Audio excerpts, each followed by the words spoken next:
আমরা ৭১ ইতিহাসে পড়েছি, বাপ-দাদার মুখে শুনেছি, কিন্তু ৭১ দেখি নাই। ২৪টা আমরা দেখেছি। আমরা ৭১ আসলে বিকৃত, ইতিহাসে বিকৃত একটা দলের এজেন্ডা বা বিভিন্নভাবে বিকৃত করে দেওয়া আছে। কিন্তু ২৪ এটা আজীবন বেঁচে থাকবে। যতদিন আপনার এই অনলাইন যুগ বা পৃথিবী থাকবে, আশা কতদিন জুলাই বেঁচে থাকবে। আপনাকে যদি বলি, আমার বয়স এখন প্রায় 30। তো আমার ভোটার হওয়ার পরে 15 বছরে আমি নিজের নাগরিকত্ব ভোট দিতে পারিনি, কিন্তু নাগরিকত্ব প্রয়োগ করতে পারি নাই। আশা করি আগামীকাল জুলাই সনদ দিয়ে, এই ঐতিহাসিক একটা সনদ দিয়ে কৃষক থেকে শ্রমিক, শ্রমিক থেকে মালিক সবারই স্বাধীনতা আসবে। সবাই নিজেদের আমাদের নেতা নির্বাচন করার জন্য তাদের মূল্যবান ভোট দিয়ে এই দেশকে আমরা সামনের দিকে এগিয়ে নিয়ে যেতে পারবো। ফার্স্টে বলতে গেলে আসলে এটা যেমন আমাদের একটা পুনর্জাগরণের দিন, প্রথম থেকে শুরু করতে গেলে এটা হচ্ছে আমাদের আসলে দুঃখের দিন।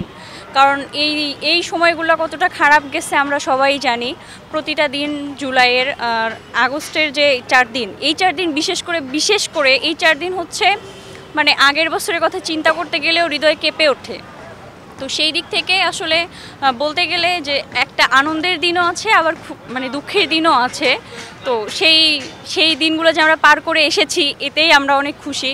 তো সেই অনুপাতেই কালকে হচ্ছে মানে কালকের যে বিশেষ দিনটা পুনর্জাগরণ, তো ওই দিনটা আসলে আজকে আমি এই জন্যই দেখতে আসছি যে আমার বাসা পাশেই, যে আসলে আমরা জানতাম যে এরকম কিছু একটা প্রোগ্রাম হয়তো হবে এখানে এই মানিক মিয়া অ্যাভিনিউয়ে। তো আসলে বলতে গেলে যে এই অনুষ্ঠানের জন্যই হয়তো এত প্রাণহানি, এত কিছু যেটা আমরা সবাই নিজের চোখে দেখেছি। পুরো বাঙালি জাতির আসলে মুমূর্ষের একটা দিন। তো সেই দিন অনুযায়ী কালকে আসলে সকাল থেকেই আমি মনে করি যে কালকে সকাল থেকেই অনেক ধরনের অনেক প্রোগ্রাম করা দরকার।